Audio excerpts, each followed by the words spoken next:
you're writing a book on the Avatar at the same time as the film has come out, and it's in the midst of, one could easily argue an environmental crisis. What's the relationship between the ideas of the Avatar and the environmental disarray we're in right now? What's that relationship, and what can we do about it? 9 chapters of the book are important messages from the avatars on how we live on the planet. In Sanskrit, the ancient language of India, the earth is called Bhoomi, B-H-U-M-I, Bhoomi. When words move from one language to another, they often drop letters. So when that word moved into English, it became humi and humus. So humus is from the Sanskrit bhumi, or earth. And human is from humus. We're humus beings. We're bhumi beings. We're beings on the body of Mother Earth. And right now, we've cut one of her big arteries, and she's pumping blood before our eyes into the Gulf of Mexico. I can't help but say, the place where all the slaves were traded for so long. And we have a black president. After watching so many things that awakened us, the last thing probably was, I flew to India a few weeks ago. Just when the volcano went off in Iceland, I flew to India 4 hours ahead of the ash through Germany. So I flew through Germany, and then I landed in India, and then I heard about the volcano.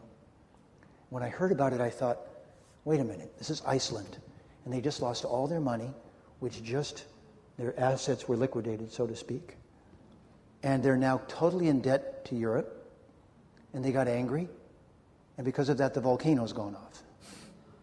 And now the only solution is we have to get a key executive from Goldman Sachs and Lehman Brothers with their bonus check in hand and throw them into the volcano.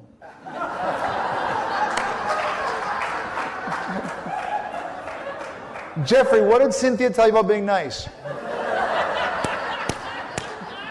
So then I thought, okay, metaphorically. They'll throw their greed into the volcano. How's that?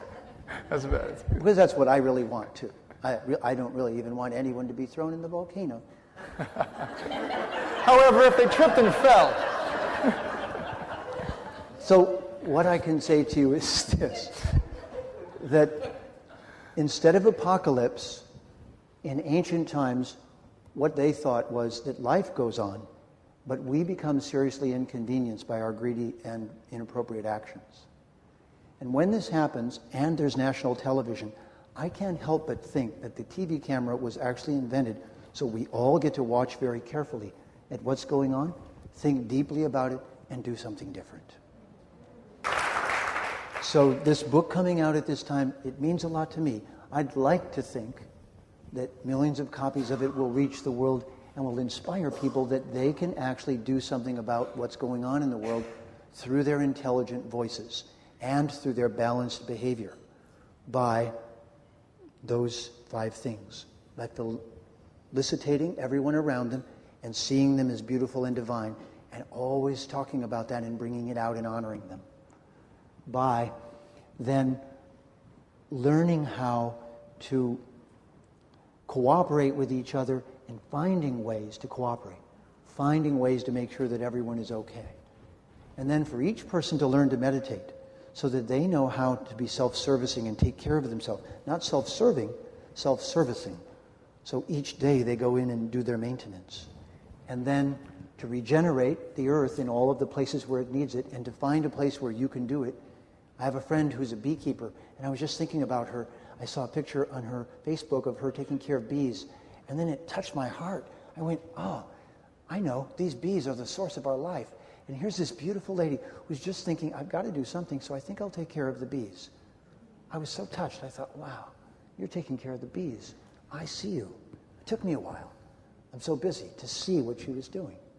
So regenerate something. Take something on. Regenerate it. And then lastly, be happy. Don't let it bring you down. Don't become unhappy because unhappy people have hurt the world. And this is the final avatar message. You must be joyful because joy is contagious. Without joy, you can't change the world because people want what she's having. They want that joy that they see in you.